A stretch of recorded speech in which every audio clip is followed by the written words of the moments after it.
for potential blood donors. Her decision to study bioethics came from her desire to uphold inclusive healthcare and patient safety amid vast advancements in medical innovations. It is my pleasure to call on Ardita to share some inspiring words with you.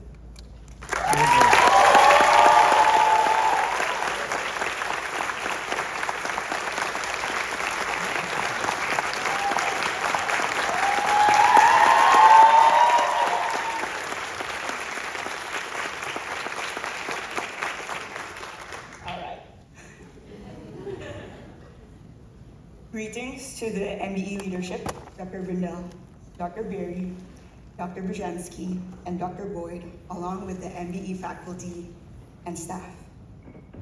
First, congratulations to my peers, fellow bioethicists, the in-person and virtual MBE program class of 2024.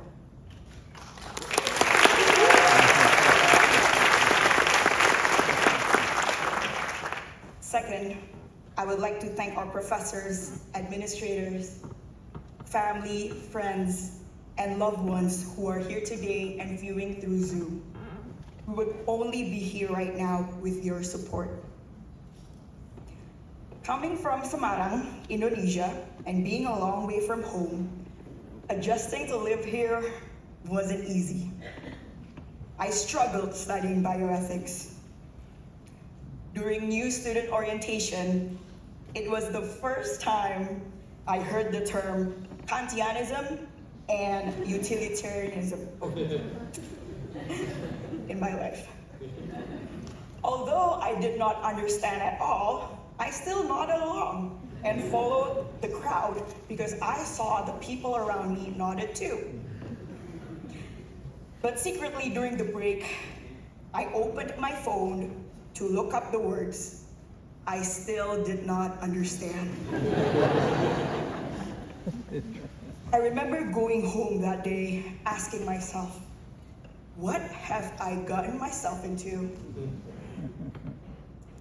Our journey through the bioethics program has been a fascinating one, often met with curiosity when we describe. Every time we mention bioethics, people would ask, what's that? On days that we're not feeling our best, we might respond, well, it's like studying philosophy, but for medicine. But when we're truly inspired, we quote the Hastings Center and say, it's an interdisciplinary field that delves into ethical issues arising in the life sciences, healthcare, technology, and health and science policy. Whew. And then comes the more challenging question. So what do you do with studying bioethics? To answer that question, it took much time to self-reflect. The process of self-reflection was complicated because our classmates are distinguished, and debating ethics with the most intellectual people that I've ever met takes a lot of energy, but also humility to be vulnerable. People ask hard questions here in the program that makes you question yourself. The endless debates might make people think it's not easy to see eye to eye. And as the semester went on, the more difficult it was to find agreement.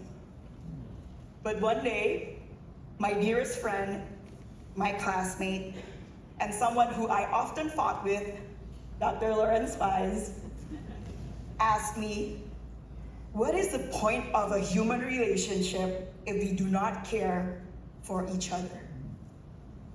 And I realized there is one thing that is the same for all of us. We all came from a place of care. We all came to study bioethics because we cared. Bioethics is relevant not just in the United States, but globally. It's a field that resonates with everyone because we all care of what is happening in healthcare. We all want to be trained to see what others may not see. to speak upon issues in a well thought out way that others may not speak, and to shine a light in the dark. Quoting Appia, we are all striving to live well, and we are here because we care for one another. So to come back to the question, what do we do with studying bioethics? The possibilities are endless in this versatile field. But above all, we are called to be advocates for others. We must embody humility to be dissembled, patience to be exposed, resiliency in the resembled process, and honesty to embrace ourselves, our emotions.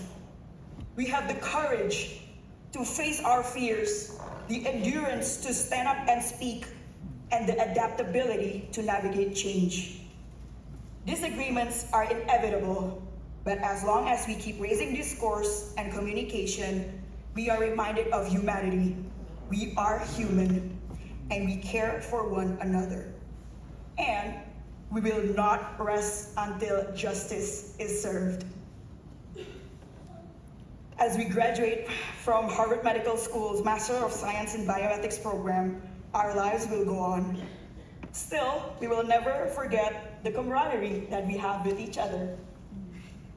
As we work in the field, we might encounter some concrete walls, and every time we feel like there's no chance, remember, we're from Harvard, we have support, we have a home here at the Center for Bioethics, and you will never be alone. So, now that I know what deontology and utilitarianism are, and have the wisdom to ask more questions that are yet to be answered, I have the courage to go back home to Indonesia, to be the change within my country and to the rest of the world, along with the larger community of bioethics. Thank you.